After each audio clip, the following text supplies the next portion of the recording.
네, 그럼 1장 13절, 4절, 이게 두 절인데요. 시작! 아버지께서 우리를 하나님의 권세에서 건져내셔서 자기의 사랑하는 아들의 나라로 옮기셨습니다.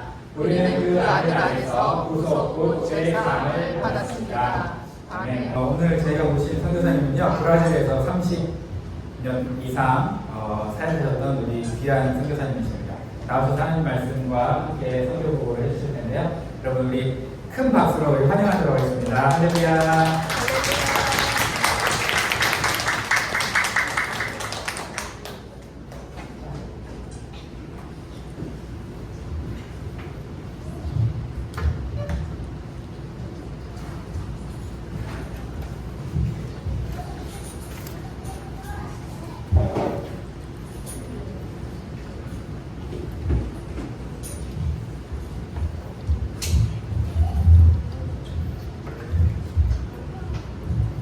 안녕하세요. 네. 브라질에서는 어떤 말을 쓰는지 알고 계시나요? 남쪽에서는 다 스페니쉬를 쓰는지 알고 있는데 브라질은 포르투갈어를 씁니다.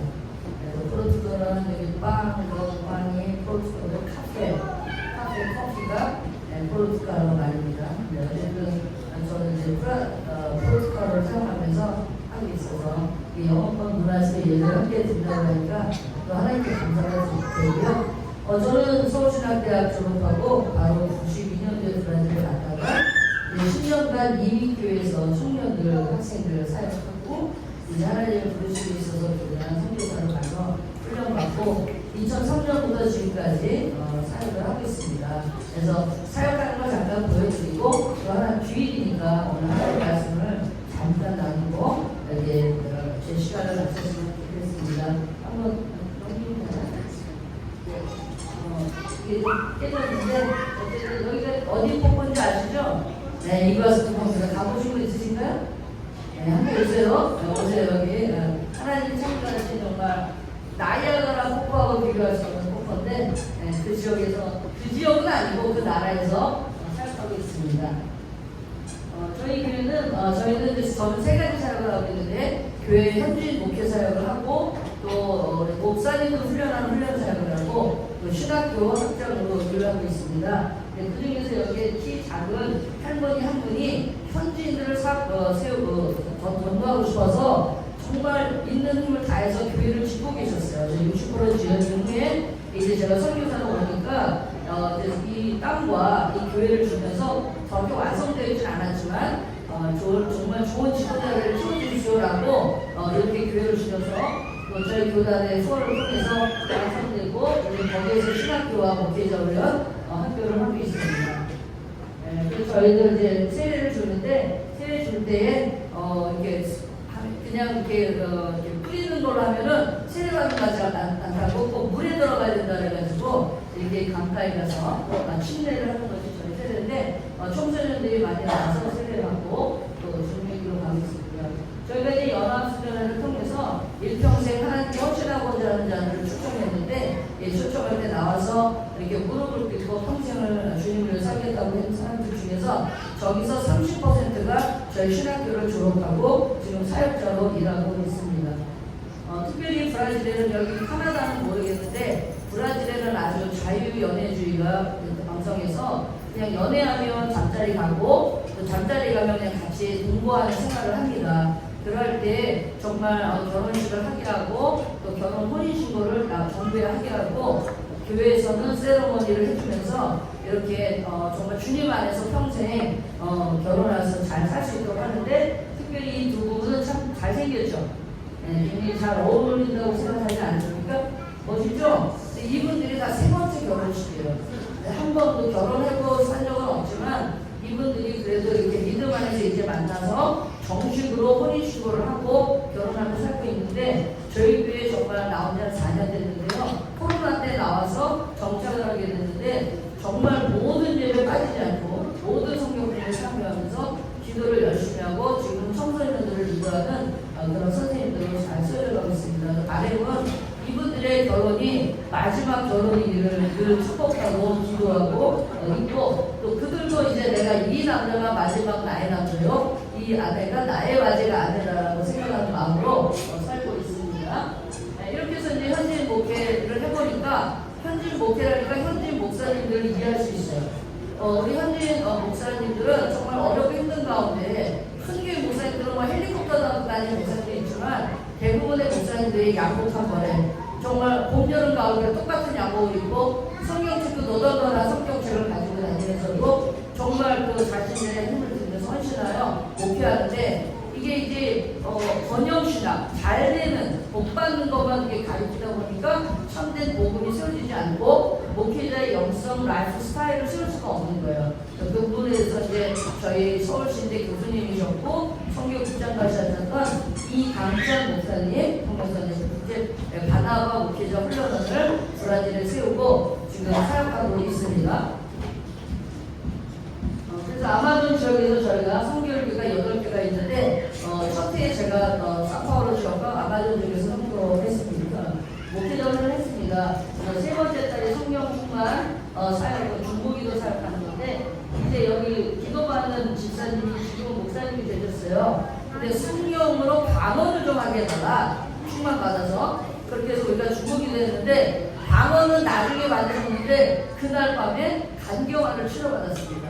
그래서 지금은 목사님으로 아마존 지역에서 정말 헌신하여 자기의 나무를 잘라서라도 교회를 짓는 그런 것을 3개, 4개의 교회를 세워가는 훌륭한 히바마 목사님이십니다.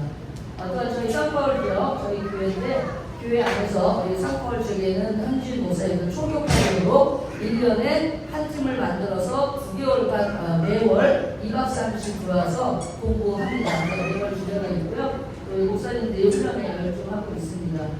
또한 우리 브라질 성결 성서신학도 2014년에 개교하고 지금 해가고 있는데 지난 10월에는 우리 서울시대 노세훈 총장님이 오셔서 구약 중에서 신약 강의를 해주셨는데 저는 학자님이라 이게 너무 딱딱하지 않을까 이게 통역하면서 걱정했는데 너무나 정말 이 현지인들의 상황을 잘 아시고 좋은 이론과 함께 더불어서 그것을 어떻게 우리 삶에 적용할 수 있게 하신 걸 보면서 역시 정말 좋은 교수님은 교수님이시다. 정말 실력이 있으신 분은 어렵게 안 합니다. 절대. 어렵게 하는 사람들은 실력이 없는 사람이에요. 사실은 자기가 아는 것만 나타내려고 너무 은혜 받고 가고 우리 교수님 옆에 수영 달리시는 분은 저희 신학교 교수님이신데도 겸손한 마음으로 오셔서 하루 종일 이렇게 배우셨던 걸 기억합니다. 또한 서울신대와 예수의 석자 교수님이신 전도학의 대가 그리고 홍성철 교수님이 오셔서 그와 특강을 해주셨고 강의해 주셨습니다. 그래서 저는 여기 목사님들도 오셔서 저희 신학교에 오셔서 강의해 주시면 너무 좋을 것 같아요.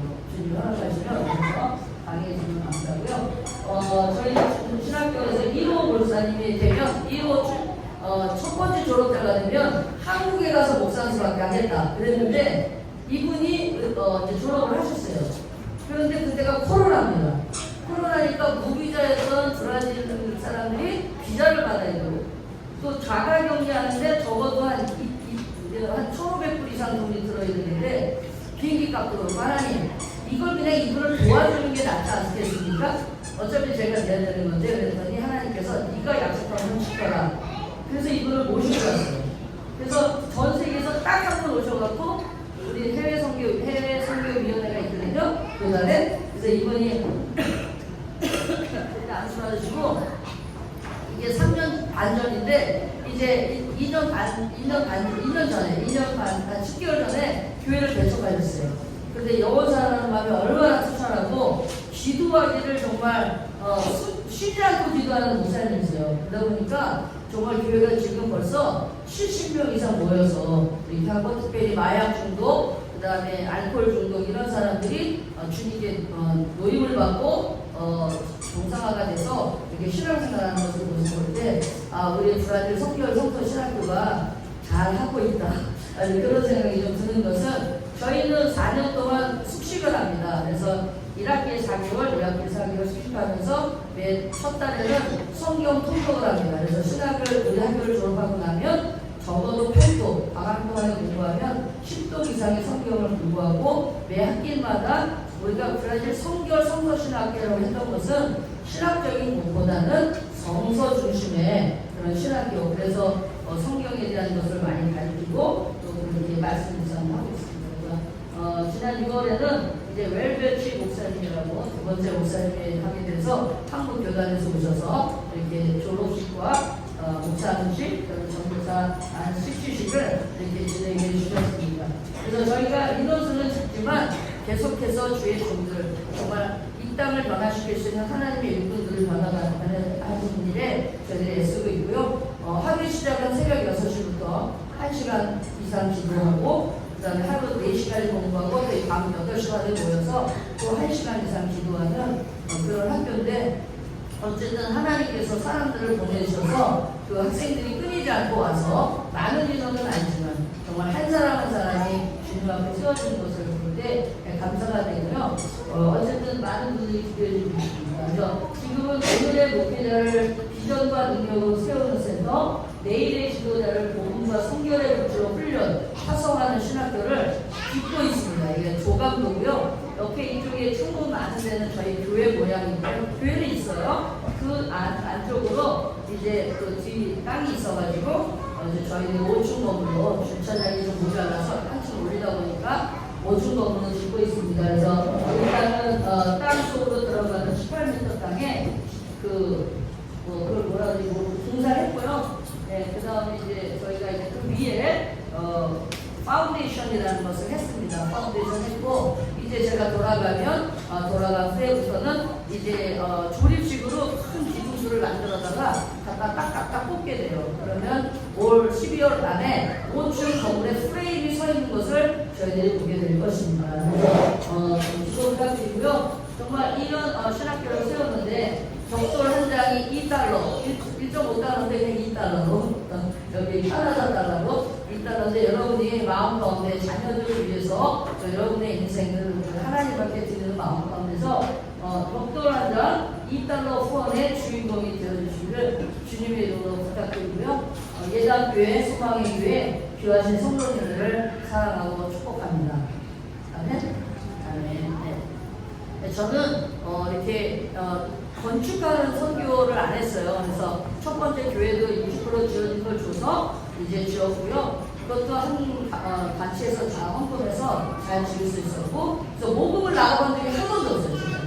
22년 선교하면서 모금을 나가본 적이 없는데, 이제 신학교 주면서 처음 한국 가서 모금했고, 큰 교회도 아니고 정말 어려운 생활수급자들 한 분 한 분들이 헌금해 주셔서 저도 지금 7억 5천 정도 한 7만 불 필요한데, 그 중에서 2만 불 이상이, 20만 불 이상이 채워져서 저희 이걸 할 수 있고요.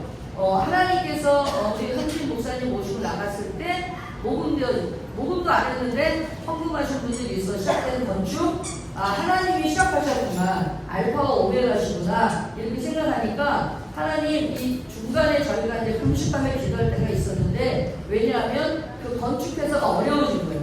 저희가 한 15만 불을 돈을 냈는데 그 돈이 다 날아가게 된 거예요. 아무리 생각해도 하나님, 성도님들이 정말 십시일반에서 보내주신 헌금이고, 어려운 분들이 자기 거 안 쓰고 보내준 이 헌금을 하나님이 버리신다고요? 저는 아무리 생각해도 버리실 거라고 생각하지 않습니다. 그런데 버리신다 할지라도 하나님께서는 더 다른 것으로 갚아주시고 채워줄 줄로 믿습니다. 그런 마음을 가지고 우리 성도님들이 금식하며 기도하시다 라고 현지인 분들이 얘기해 주셔갖고, 이제 저희들이 그러면 건축을 위한 기도가 아니라 우리의 삶과 건축을 위해서 기도하자, 기도하기 시작했는데, 정말 의부증이 있던 그 자매님도 그게 고쳐져서 정말 아름다운 가정으로 지금 세워져가는 것도 보게 되고, 금식하며 기도할 때 하나님께서 우리 성도들의 삶에 믿음을 주시고, 또 여기 건축회사도 회사를 망하려고 하는 게 아니라 살려보려고 하면서 저희들한테 추가 예산을 요청했는데, 그 추가 예산을 2년 전에 그 물건값과 지금 생각하면 물가가 많이 올랐잖아요. 그래서 생각하면 그렇게 어려운 액수도 아니라는 생각이 들어서, 하나님이 저희들이 기도하는 걸 원하셨다. 그래서 무릎을 원하셨기에 이제 무릎 꿇어 기도하다 보니까 또 이것이 다시 진행되고 있는 거예요. 5개월 동안 멈춰 있다가. 그래서 하나님께 감사드리고 12월 달에는 저 5층 건물이 쓰는 것을 보게 될 거예요. 그래서 우리가 지금 당장은 이제 한 5만 불이 필요한데, 왜냐하면 5층에 바둑판이 세워지는데 그 위에 시멘트를 한 10cm를 갖다 부어야 됩니다. 그게 한 5만 분이 필요하다고 해요. 그래서 어쨌든 기도하고 있는데 여러분들 정말 뭐 5만 분은 안 하셔도 여기 벽돌 한 장 여러분들이 정말 가문을 생각하는 마음으로 주님 앞에 여러분이 커피 한 잔 안 마시고 빵 하나 안 드시고 이렇게 헌금하시면 정말 이 벽돌 한 장에 여러분의 이름이 하나님 나라에도 새겨지지만 브라질 땅에도 새겨지지 않을까 생각합니다. 여러분들 기억날 때마다 기도해 주시고 또 마음 계시면 우리 목사님께 말씀해 주셔서 이렇게 헌금이 될 수 있으면 좋겠다. 그래서 여러분들 하나님의 나라의 일도 초청하고 드립니다. 아멘. 아멘. 네. 30분 시간을 주셨기 때문에 저는 이제 골로새서 1장 이 말씀을 이제 함께 나누도록 하겠습니다. 속도보다 중요한 방향. 제가 2012년에 이제 아시아를 나갔더니 제가 교보문고에 가봤습니다. 강남 교보문고에 갔더니 이만큼 이것보다 더 자빠지가 뭐 영어 학습서 이런 거 옛날에는 많이 했었는데 그게 아니라 어떻게 하면 자기 개발을 할 수 있나. 그래서 이 경쟁사회 속에서 내가 어떻게 살아갈 수 있을까 이런 것들이 막 발전하고 있더라고요. 그러면서 거기서 가장 중요하게 하는 게 뭐냐면 속도보다 중요한 게 방향이다. 방향을 잘 설정해 가야 속도는 30대에 꼽히는 사람이 있고 40대에 꼽히는 사람이 있고 50대에 꼽히는 사람이 있고 60대에 꼽히는 사람이 있다. 그러니까 30대 성공했다가 60대 나가는 사람인가 보면은 30, 40대, 50대 이민 생활하고 찌질하게 고생하다가 한 방에 인생 역전하는 분들도 제가 보았습니다.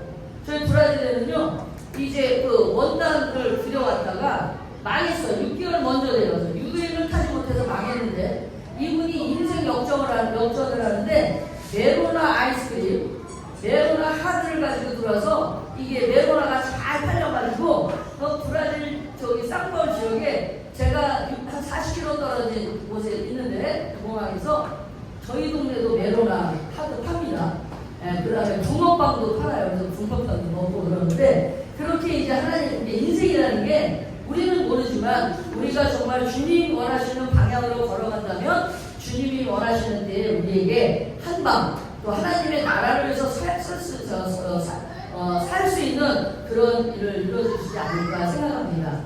엘빈 토플러는 세계적인 미래학자로 이제 오래된 사람이지만 70년대에 미래 충격이라는 책을 출판하고 또 10년 만에는 제3의 20년 만에 제3의 물결 그리고 2000년대는 권력이도라는 이공이라는 책을 썼습니다. 그러니까 세계 권력이 군사력에서 경제력, 경제력에서 지식으로 이제 지식에서 정보로 이런 중국 기술로 펼쳐진다 이런 얘기를 하고 있어서 요즘은 챗 GPT 그다음에 카카오톡 그러면 전 세계와 함께 소통하고 내가 모르는 것도 GPT와 대화를 하면서 해주고 파워포인트도 내가 이런 걸로 하려고 그러는데 챗 GPT 파워포인트를 만들어줘. 그러면 쫙 만들어서 그중에서 몇 가지만 고치면 되는 뭐 이런 엄청난 시대에 우리가 살고 있습니다. 이러한 건데 그래도 이런 걸 잘 보면 이 권력 속에는 파워, 힘이 있거든요. 힘인데 창세기부터 요한계시록까지 이야기해야 되는 것은 딱 두 가지 힘이 존재합니다.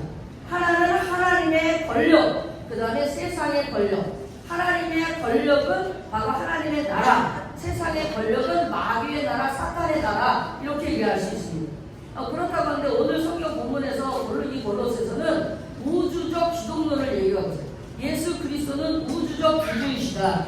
그저 인간 사람들만 구원하는 게 아니라 이 갈락시, 이 우주적으로 전체적으로 하나님께서 이분을 세우신다라는 것을 말씀하고 있어요.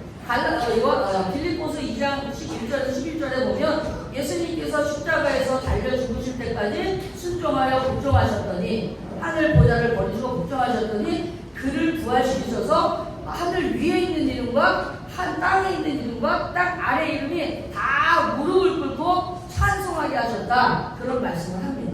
그러니까 예수 그리스도는 그저 내 개인의 구원 이루시는 구세주가 아니라 정말 이분은 우리에게 있어서 이 세상을 다스리고 정복하는 그러한 모든 영향력을 가지신 창조주이심을 우리가 다행히 제가 없어요. 다 들으셨죠? 네. 그런 전 세계를 그 전 우주를 다스리시는 하나님의 아들이죠. 우리 찬송한 것처럼 아버지를 찬양하고 아들을 찬양하고 성령을 찬양하는데 이분이 곧 하나시다. 이분이 그러므로 온 세계를 다스릴 뿐만 아니라 우주를 다스리는 분인데 그 하나님이 이 오늘 성경 본문이 아마 세번역 성경인 것 같아요. 세번역 성경인데 너무 잘 돼 있어요. 왜냐면 우리 옛날 개혁개정에는 그가라고 돼 있어서 잘 봐요. 아버지가 우리를 흑암의 권세에서 건져내서 이제 그의 사랑의 아들, 그의 사랑하는 아들로 우리를 옮기셨는데 그 사랑 안에서 우리는 비속 곧 죄사함을 받았다 이렇게 얘기하는 거예요. 그러므로 우리는 이 땅에 살아가면서 이 세상에 속한 사람으로 살아가는 것이 아니라 하나님 나라에 속한 사람으로 살아가도록 하나님의 나라는 어떠냐면 하나님의 사랑하는 아들을 이 땅에 보내주셔서 그를 믿는 자마다 멸망하지 않고 다 구원받게 해주신 그 나라에서 우리는 살아가는 것이다 라는 것을 말하고 있는 거죠. 그러므로 이 세상은 흔들리고 변해도 하나님의 말씀과 그의 나라는 영영이 쓰는 것을 우리는 믿습니다. 그러므로 말미암아 우리가 살아갈 때에 내가 어디를 살 것인가. 천국은 죽어서 가는 나라입니다. 영원히 가는 나라예요. 그러나 우리가 이 땅에서 그리스도의 복음 가운데 우리가 살아간다면 우리가 주님의 다스림을 받으면서 이 땅에서 하나님의 나라를 살아가는 거죠. 하나님의 나라를 이 땅 가운데 살아가면 내가 카나다 시민권을 가지고 살고 내가 한국의 시민권을 갖고 있고 브라질의 영주권을 갖고 산다 할지라도 나는 바로 하나님 나라에 속한 자로 그 나라에서 하나님 나라의 백성을 산다는 것. 우리 찬양 가운데 복음에 대해서 찬양했습니다. 여러분 정말 복음이 무엇입니까? 저는 이 복음만 설교하고 오늘 마칠게요. 물이 있으면 물 좀 주세요. 물. 자, 그동안 여러분 생각하세요. 복음이 뭡니까? 이 복음을 알아야 하나님 나라에 살 수 있습니다. 하나님 나라에 살면서 정말 왕이신 나의 하나님을 온 세계 가운데서 이 세상을 다스리시는 뿐만 아니라 온 우주 가운데 영광 받으실 하나님을 내가 나의 주님으로 나의 그리스도로 섬긴다는 것을 알게 됩니다. 그렇다고 한다면 내가 좀 지금 사는 게 좀 녹록지 않아도 잘 못 살아도 내가 공부한 것이 별로 없어도 사는 것이 힘들어도 기죽는 것이 아니라 나는 바로 이런 하나님의 자녀로서 이 땅에서 살아간다는 신앙적 자존감을 가지고 우리가 살아갈 수 있다는 것이죠. 자, 복음이 무엇입니까? 기본적으로 얘기하죠. 복된 소식, 굿 뉴스, 그런 게 복음이라고 얘기하잖아요.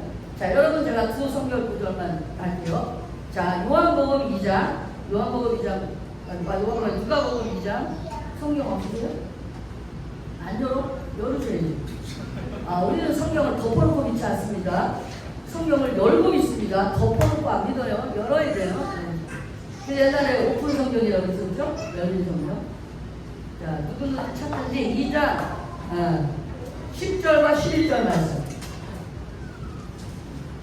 시간을 잘 지키는 사람입니다. 빨리 끝낼게요. 자, 어떻게 해요? 누가복음 2장 10절과 11절. 한번 읽어주셔도 한 목소리로. 영어로 해도 괜찮아요. 한국인이요. 맞습니다.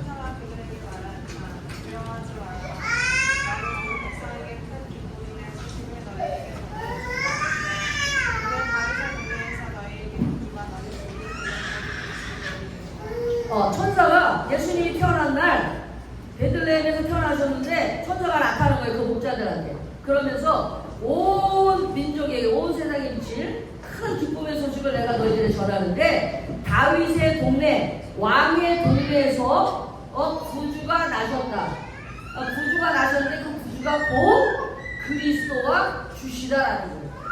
그 주님이 나셨는데 그 주님은 그냥 나를 죄에서 구속해서 살아가도록만 하는 게 아니라 그리스도와 주님이 되셔서 그리스도는 기름을 부음을 받은 자라는 뜻인데 왕이 세울 때 기름을 부어받았고 제사장을 세울 때 기름 부어받았고 선지자를 세울 때 기름을 부었어요. 그러니까 이 세 가지 역할을 한 사람은 아무도 없는데 우리 예수님만이 그리스도다. 그러니까 예수님이 그리스도가 되셔서 세상에 나셨는데 죽어서 부활하셔서 우리가 믿는 자들에게 구원만 주시는 게 아니라 그 후에도 우리를 다스려 주시사 우리에게 왕으로, 우리에게 선지자로, 우리에게 제사장으로 우리의 죄를 늘 중보하시면서 우리에게 하나님의 말씀을 가르쳐 주시면서 우리를 다스려가며 이 땅 가운데 어떻게 살아야 될지를 알려주시는 분이시다. 그런데 그 주님이 너무 사랑스러워서 주님 출애굽기에 보면 내가 7년이 돼서 자유할 수 있는 자유가 있지만 나와 내 가족은 주인님 너무 사랑해요. 그래서 주인님 집을 평생도록 나 떠나지 않을게요 라고 하면서 고백하는 게 그리스도와 주가 되신 거예요. 그걸 낳았다고 이제 태어나서 애기가. 그런데 천사가 나타나서 목자들한테 얘기해 준 거예요. 그런데 사도행전 2장 36절 한 절만 보고 끝나겠습니다. 2장 36절.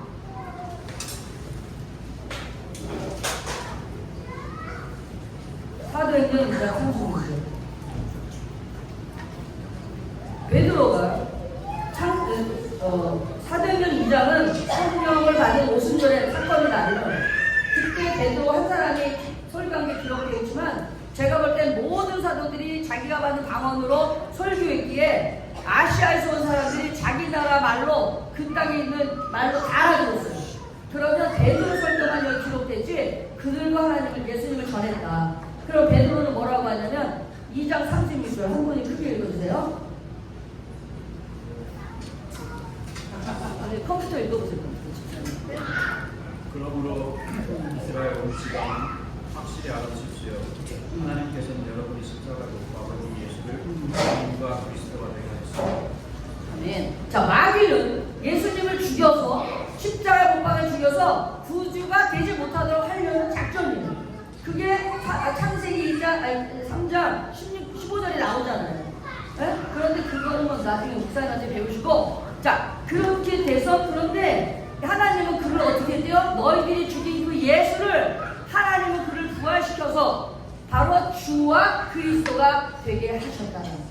그렇다면 오늘 성경 본문에서 얘기한 것처럼 아버지가 우리를 어둠 속에 있던 우리를 건져내서 이제 그의 사랑하는 아들에서 살게 하시면서 죄악 가운데 살아가시는 게 아니라 날마다 임마누엘 하나님이 우리를 죄악 가운데 건져주시면서 또 죄를 지었을 때 죄를 예수 그리스도의 이름으로 사죄함을 받도록 회개함을 통해서 예수 그리스도의 보혈로 정결하게 하사 다시 그 나라에 살면서 내가 예수님을 나의 왕이신 나의 하나님이라고 고백하고 하나님 내가 주의 말씀을 모르나 성령 안에서 주의 말씀을 깨닫게 하여 주시라고 살아가고 뿐만 아니라 내가 죄졌을 때마다 회개하며 나아갈 때에 그 나라에서 살도록 쫓아내지 않고 살도록 하시고 뿐만 아니라 이제 그 하나님이 예수님이 너무 사랑스러워서 내 마음과 목숨과 뜻을 다하여 사랑할 뿐만 아니라 내 이웃을 내 몸처럼 사랑하는 사랑 마음 가운데 하나님 내가 다른 것으로 주인 삼지 않겠습니다. 성공으로 주인 삼지 않겠습니다.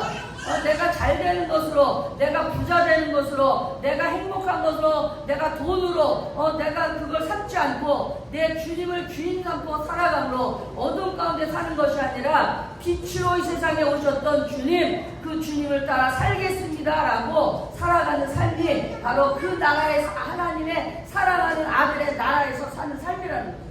사랑하는 성도 여러분, 요한복음 1장에 보면 예수님은 빛으로 이 세상에 오셨어요. 그런데 자기 백성들이 그 빛을 알지 못했다라고 그래요. 슬픈 일입니다. 자, 사랑하는 성도 여러분, 눈을 감아보세요. 기도시키는 거 아니까 눈 감으세요. 두려워하지 마요. 자, 눈 감으면 이 여기가 밝은 가게라는 게 있으면 교회라는 게 믿어집니까? 빛이 보입니까? 안 보여요. 눈을 뜨세요. 눈 뜨고 나면 밝은 교회인 것을 볼 수 있죠? 그런 것처럼 우리의 영적인 눈이 열려서 우리 주님을 바라볼 때 우리가 어둠의 세상에 보이지 아니하고 밝은 주님의 빛 가운데서 하나님 아버지의 그의 사랑하는 나라에서 죄악 가운데 사는 것이 아니라 내가 거룩하니 너희도 거룩하라 말씀하신 것처럼 거룩한 백성의 삶을 살 줄로 믿습니다. 그래서 속도보다 중요한 방향. 지금은 내가 좀 어렵고 힘들고 또 잘 나갈 수도 있지만 그러나 주님 내가 다른 것보다 주인 삼지 않고 내 주님 주인 삼고 내 주님 사랑하면서 살아가겠습니다. 주님이다라고 고백하면서 우리들이 이 땅 가운데서 정말 주님의 나라를 세워가는 그런 주의 백성들이 되시기를 주님의 이름으로 축복합니다. 기도하겠습니다.